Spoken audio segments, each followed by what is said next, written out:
In 2005, Busch Gardens Williamsburg introduced a dark ride that pushed the limits of what a regional park could offer. Curse of DarKastle was bold, ambitious, and packed with cutting-edge technology, offering guests a chilling journey through a haunted Bavarian castle.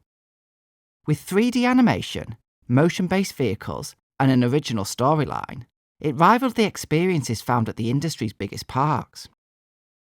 But while the ride left a lasting impression, it faced mounting challenges.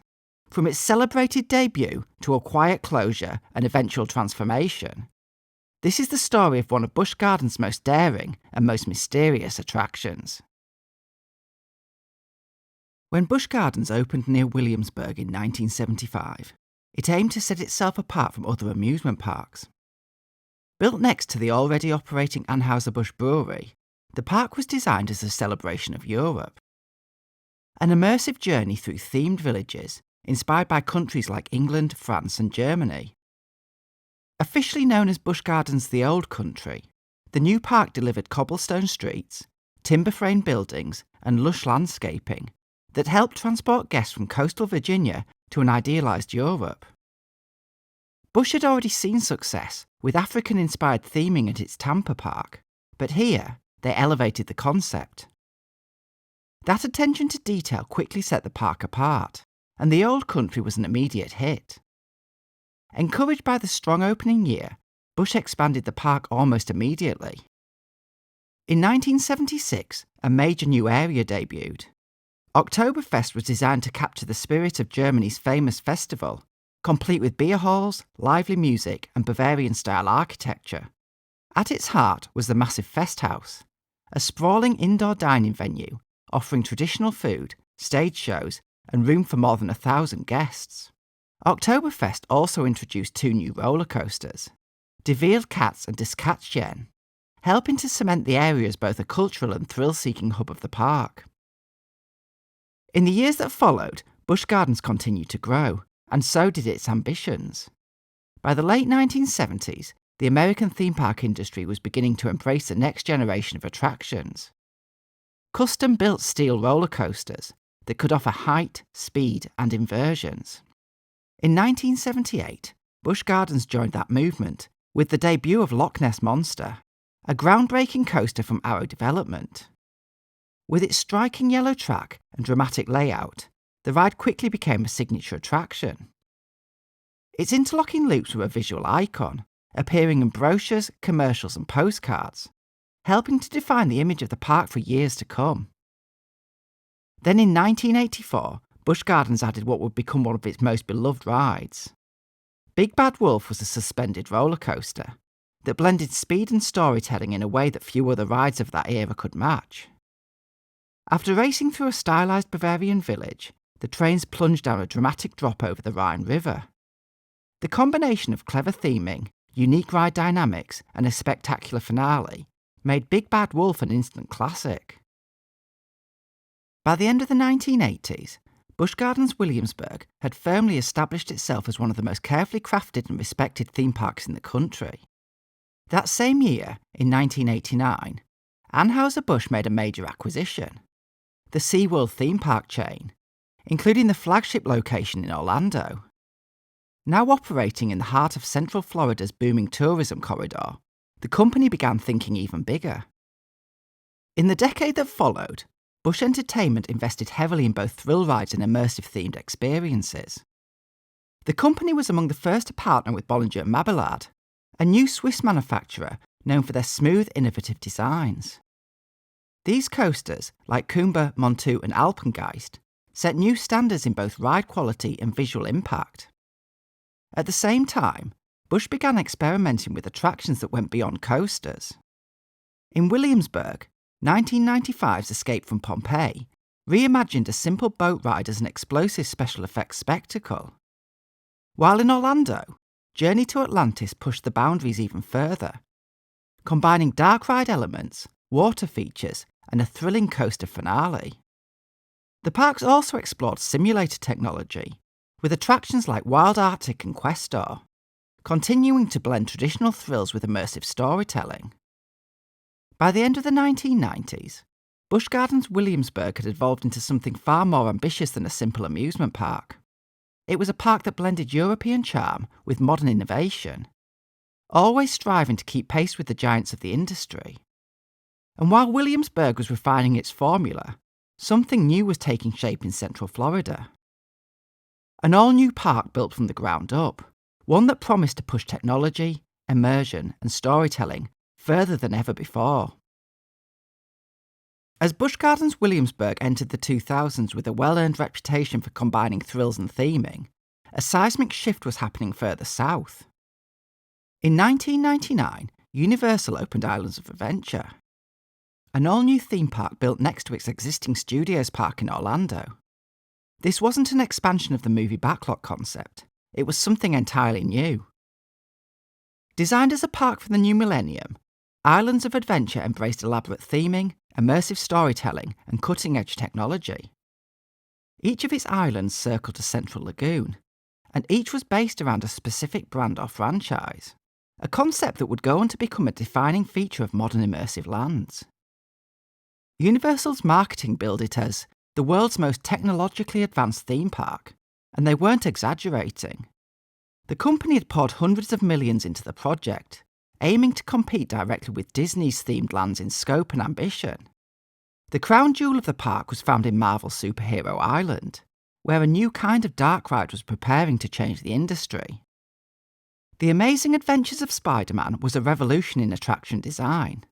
Developed in partnership with Oceaneering International, the attraction debuted a ride system unlike anything that had come before. At its core was a custom-designed ride vehicle, mounted on a hydraulic motion base.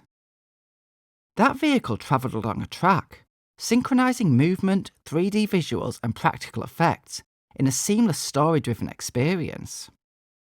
Guests followed Spider-Man through the streets of New York, swung between buildings, plunged from rooftops, and dodged fireballs and explosions. The ride combined traditional dark ride scenery, 3D projection, moving sets, practical effects, and motion simulation, all in one continuous experience. The transition between physical environments and digital animation was nearly invisible, and for many, the result was a sense of immersion never felt before in a theme park attraction. The reaction was immediate and overwhelming. Critics and guests alike called it one of the best dark rides ever made. It won multiple industry awards and redefined what a dark ride could be. Overnight, it raised expectations, not just for Universal, but for the entire industry. Theme park designers worldwide began paying attention. Spider-Man had shown what was possible when technology, storytelling, and ride engineering worked together. But it had also come with an enormous price tag and years of development. Parks around the world were asking the same question. Could this level of innovation be replicated outside of Orlando? Could a smaller regional theme park take on the challenge of building the next great story-driven thrill ride? And it seemed Busch Gardens was about to try. Back in Virginia, Busch Gardens wasn't standing still. As the new millennium arrived, the park continued to evolve its formula of immersive lands and attractions. In 2001, the park unveiled a brand new hamlet, Island. Replacing the older Hastings area, this addition brought a new layer of European theming and cultural texture to the park's lineup. As well as the visual makeover, Island introduced a new attraction with Corkscrew Hill, an updated motion simulator that took guests into the world of Celtic folklore, combining mythology, storytelling, and themed environments. Island was a small but significant step forward. This transformation showed that Busch Gardens could still embrace theming and innovation, even with a modest footprint and regional park resources. But behind the scenes, something much bigger was starting to take shape. In 2003, the park quietly removed the compact Wild Mouse coaster from the Oktoberfest section. At the time, the off-the-shelf layout felt out of place in a park now known for custom, well-themed experiences. However, what Wild Mouse left behind was a large and valuable piece of real estate, perfectly placed in the heart of one of the park's most visually striking areas. Planning began almost immediately on a new ride to take its place, and this time, Busch Gardens had a much more ambitious goal. Inspired by the success of The Amazing Adventures of Spider-Man, The team set out to create something that could match that level of immersion and storytelling, but with a fraction of the budget and in a park far removed from Universal's global stage. To make it happen, Busch turned to Oceaneering Entertainment Systems, the same company responsible for developing the revolutionary ride system behind Spider-Man. Oceaneering had recently created a more cost-effective version of that technology, one they believed could deliver high-quality motion simulation and media integration for regional parks. A notable difference between the new version and Spider-Man was the ride system itself. While Spider-Man relied on a complex hydraulic motion base, the newer attraction used a pneumatic system powered by compressed air.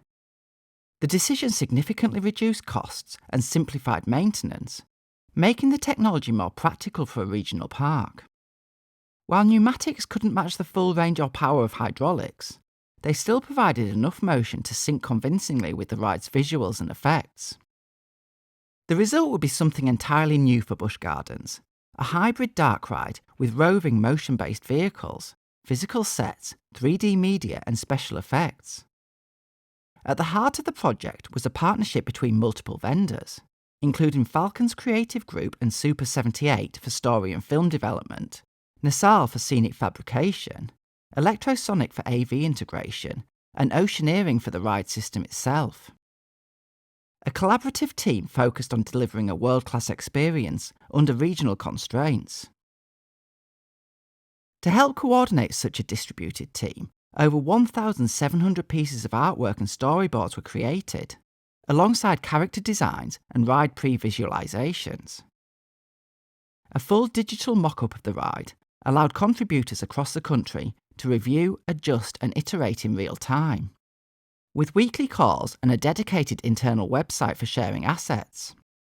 This digital-first approach meant that every element could be reviewed virtually, effectively allowing the team to ride the attraction long before construction was finished. Because the entire ride system was digital, media and animation updates could be uploaded remotely. Encoded footage was sent from Hollywood to the park, allowing for last-minute adjustments and the possibility of future changes or scene updates, even after opening. This level of flexibility was still relatively new in themed entertainment, made possible by the fully digital infrastructure the attraction employed. The new ride, announced in December 2004, would be called Curse of DarKastle. Set inside a towering Bavarian castle, the attraction would tell the story of a mad prince, ghostly legends, and a wintry curse. Guests would board golden sleighs, each mounted on a motion base capable of linear, rotational, and vertical movement.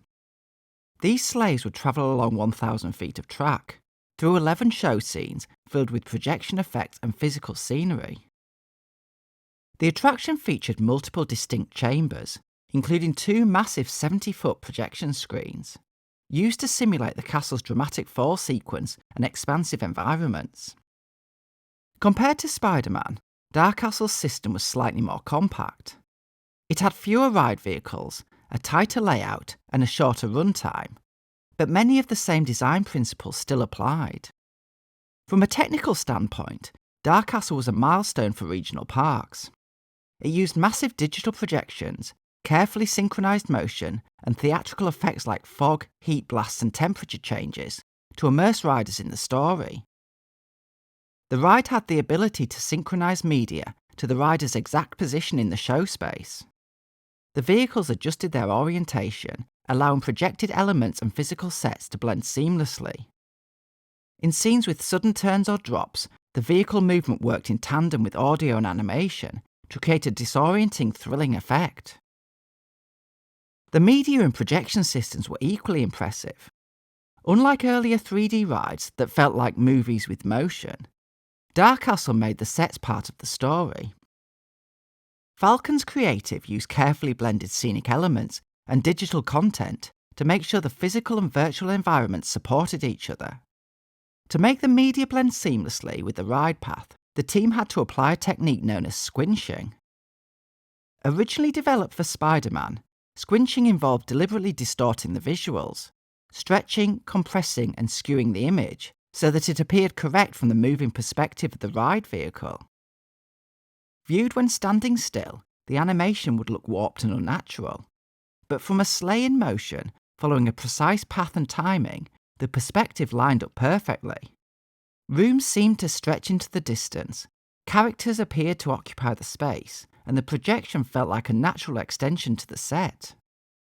Even the audio was tailored to match every twist and turn. The score helped set the mood, shifting pace depending on what was happening in the story.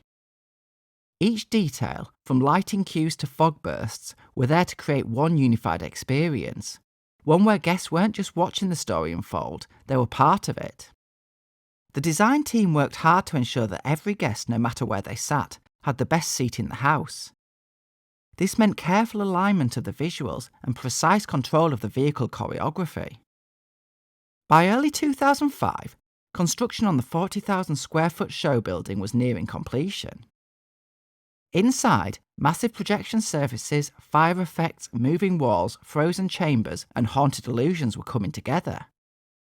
The attraction would be loosely inspired by the legend of King Ludwig II of Bavaria, blending real-world folklore with supernatural fantasy. Busch Gardens was almost ready to show the world what it had created. It would be the park's largest addition since Apollo's Chariot opened 6 years earlier, and the first true dark ride of its kind in a regional park. Opening day was approaching. The castle was nearly ready, the sleighs were polished, and the legend of King Ludwig was about to come alive. It was time to see if Busch Gardens could deliver a dark ride that would rival the best in the world. On April 29, 2005, Busch Gardens Williamsburg unveiled one of the most ambitious attractions ever attempted at a regional theme park. Media, VIPs and invited guests gathered in the shadow of a towering icebound castle in the park's Oktoberfest section. The Curse of DarKastle had taken years of planning, design and construction.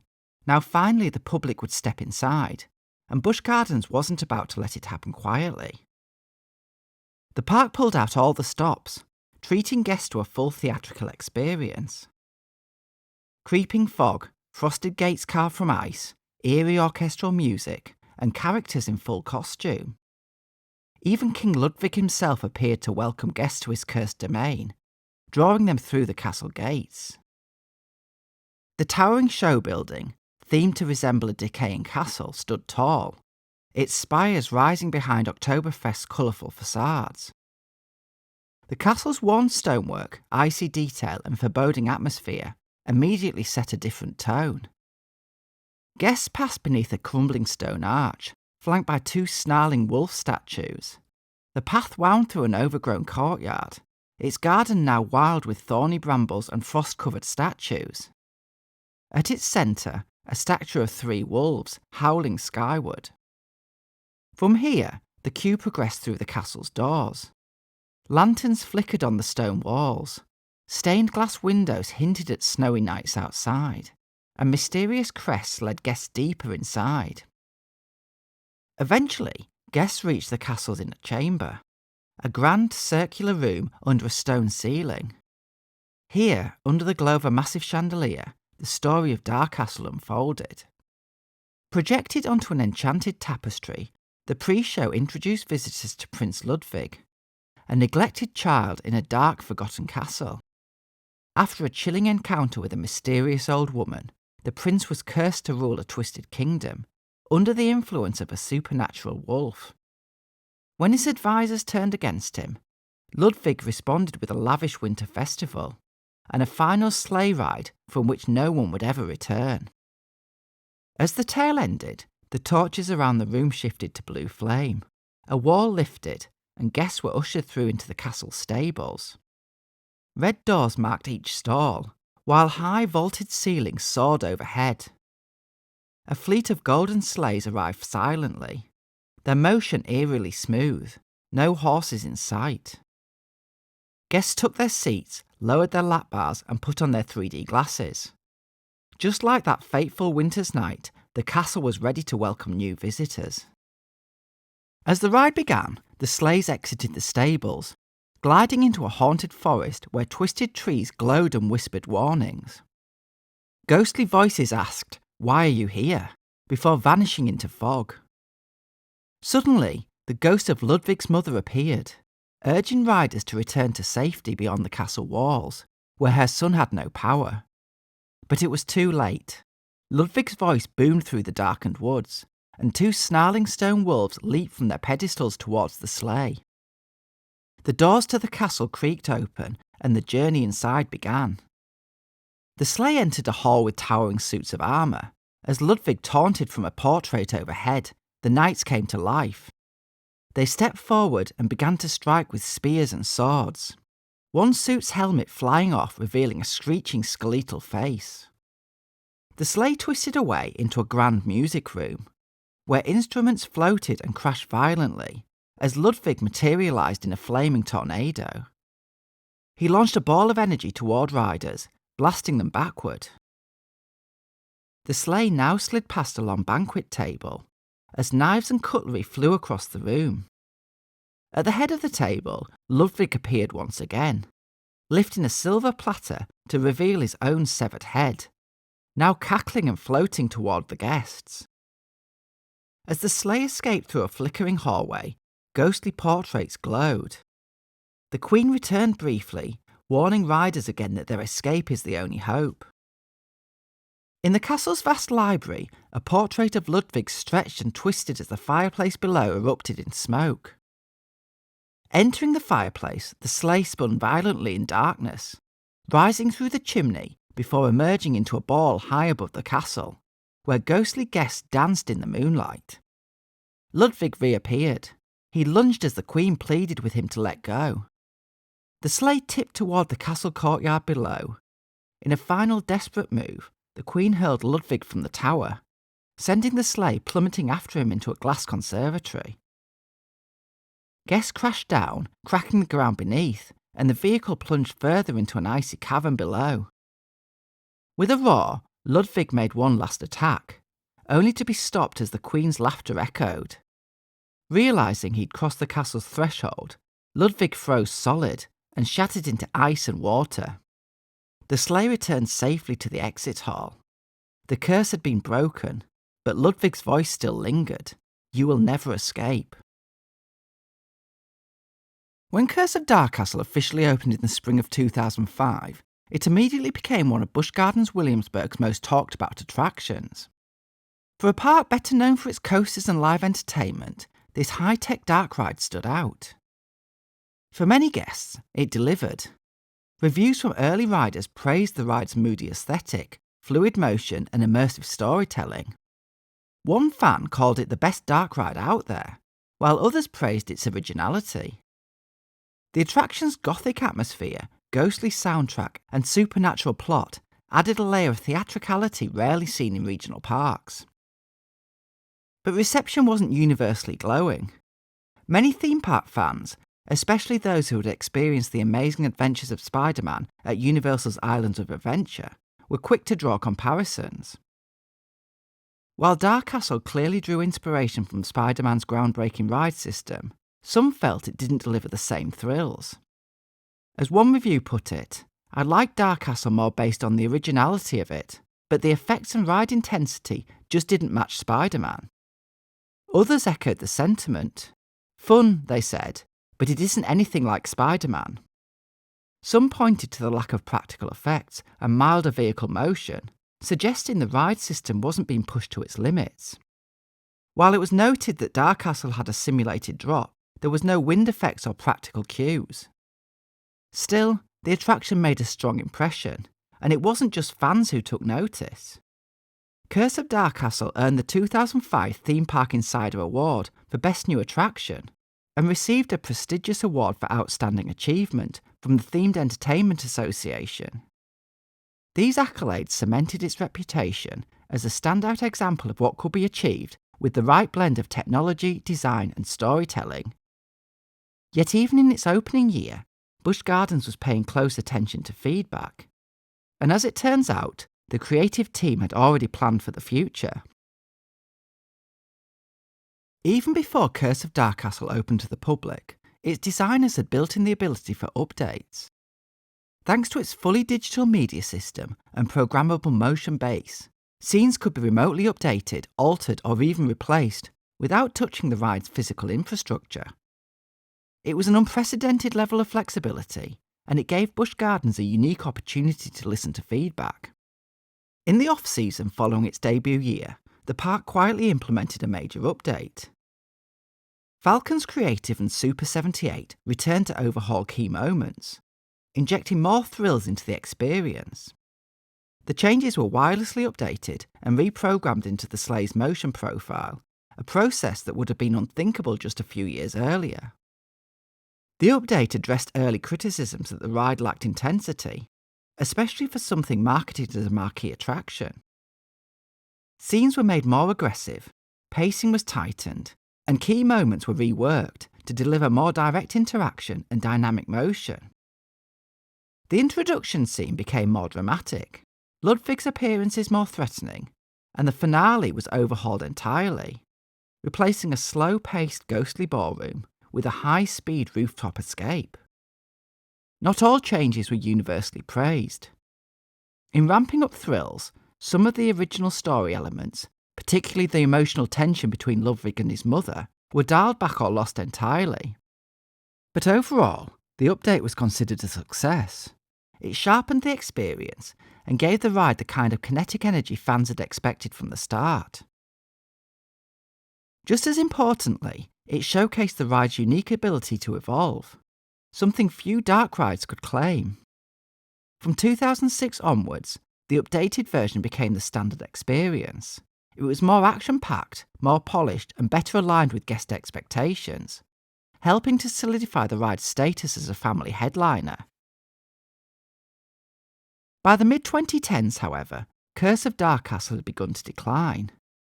Once a cutting-edge dark ride, celebrated for its immersive effects and high-tech motion system, the attraction had become increasingly plagued by fading projections, scaled-back motion, and effects that had simply stopped working. Some of the downgrades were subtle but noticeable. The sleigh's once dynamic motion profiles were toned down dramatically. The fireplace scene, which originally featured a disorienting spin, was reduced to a slow reverse in darkness, and guests no longer felt a thud after the sleigh crashed through the glass atrium. Even the pre-show experience became inconsistent, at times operating as intended, and at others left a loop while guests flowed through. Fog machines dried up, effects stalled, and by the end, scenes that had once dazzled with movement and atmosphere felt flat or incomplete. Officially, explanations were vague. Park representatives occasionally cited guest comfort, but behind the scenes, a more practical explanation was likely at play: cost. Maintaining a ride with dozens of projectors, complex motion programming, fog effects, synchronized audio, and animated set pieces is expensive, especially in a park that operates seasonally. The timing also didn't help. In 2009, Busch Gardens' parent company was sold by Anheuser-Busch to private equity firm Blackstone. Shortly afterward, SeaWorld Parks found itself in financial turmoil, following the fallout from the 2013 documentary Blackfish. Facing mounting budget pressures and a shift in strategy toward thrill coasters, high-maintenance dark rides like DarKastle quickly lost priority. Unlike the Amazing Adventures of Spider-Man, which received a full multi-million-dollar upgrade at Universal Orlando in 2011, including reanimated scenes, new 4K projectors, and a reprogrammed ride system, Curse of DarKastle was quietly left behind. It continued to operate, but increasingly without the atmosphere and precision that had once earned it critical acclaim. As time wore on, fans began to notice. DarKastle had gone from being a standout headliner to something more like a high-tech haunted house. Riders still filled the queue, but something was missing. By 2017, the writing was on the wall. For that year's Howlow Scream, Busch Gardens quietly shut down DarKastle and repurposed the building as a haunted house called Frostbite. The icy maze might have still fit the Halloween event and building housing it, but for longtime fans, it was a clear sign the ride was no longer a priority. And behind the scenes, its fate was already being decided. When Frostbite opened inside DarKastle for Howlow Scream 2017, it followed the path of the ride, just without the vehicle's screens or story. Instead, guests walked the route on foot, through reused scenery, exposed wiring, and loosely covered bus bars. The haunted house made full use of the castle's built-in theming, and even recycled some of its media. After Halloween came Christmas Town, and with it, the building reopened as Santa's workshop. Once again, the track was buried under temporary props, and the once cutting-edge building was dressed up to serve as a meet-and-greet venue. Behind the scenes, the ride was still intact, and park leadership even confirmed it remained operable, but that wasn't the plan. In January 2018, Busch Gardens quietly made the closure official, with a social media post and a point-of-view ride video. DarKastle would not return. Instead, the show building would be gutted and converted into a permanent special events venue. Following a fan poll, the new space was named NewKastle, and over the next few years, it housed seasonal walkthroughs. The ride vehicles lingered in storage for a time, a quiet reminder of what had once been, but the story of DarKastle had come to an end. But then in 2021, rumours began to swirl. Something was happening inside NewKastle, and it wasn't another haunted house. That year, speculation began circulating that Busch Gardens Williamsburg was developing a new attraction inside the former Curse of DarKastle building. According to reports from fan websites, building permits and leaked plans suggested the ride would repurpose the existing show building to house a new family roller coaster. The move wasn't entirely unexpected. The Zero family launch coaster for Bolton at the same park had proven popular, and SeaWorld had already installed a straddle coaster themed to jet skis. With DarKastle's large show building still standing, it was a logical space to develop something new. Although construction took place entirely indoors, out of public view, evidence of the project emerged through late 2021 and early 2022. Plans revealed a compact multi-launch coaster with just over 1,200 feet of track. But to maximise ride time, the attraction would include a switch track, allowing trains to bypass the station and complete a second lap, effectively doubling the experience to over 2,400 feet and 4 launches in total. In September 2022, the park officially announced DarKoaster Escape the Storm. Themed to snowmobiles, racing through and around a haunted Bavarian castle during a supernatural storm. The ride reused parts of the original Curse of DarKastle infrastructure, including the queue and station, while the original ride layout is still visible inside the building today. Though the ride includes subtle nods to its predecessor, the story and tone are more family-friendly. DarKoaster officially opened on May 19, 2023, with trains themed to snowmobiles bearing names like Frostbite and Wolf. Riders now board from a raised station platform, launching into a darkened ride space that features physical props, lighting effects, and some basic projection elements. The second lap introduces slight variations to keep the experience feeling dynamic. While not a direct sequel to Curse of DarKastle, DarKoaster stands out as a spiritual successor and one that reflects changing trends in the park's approach to attractions. Few regional parks have attempted anything quite like Curse of DarKastle. At its peak, it rivaled the dark rides of the industry's biggest players, and for a time, it felt like Busch Gardens Williamsburg had created something truly unforgettable. This was one of the park's most ambitious projects, a rare attempt to bring high-end storytelling and technology to a seasonal park. With a dark original narrative, a moody immersive atmosphere, and a ride system few outside of Orlando had ever seen, DarKastle stood out as something special. But ambition came with challenges. Technical issues, high maintenance costs, and shifting park priorities would eventually bring the ride to a quiet end. Yet for many, Curse of DarKastle won't be remembered for how it ended, but for what it dared to be. A bold creative risk that pushed the boundaries of what a theme park attraction could achieve. And though the castle may house a new ride today, the echoes of Ludwig's tale still linger in its halls.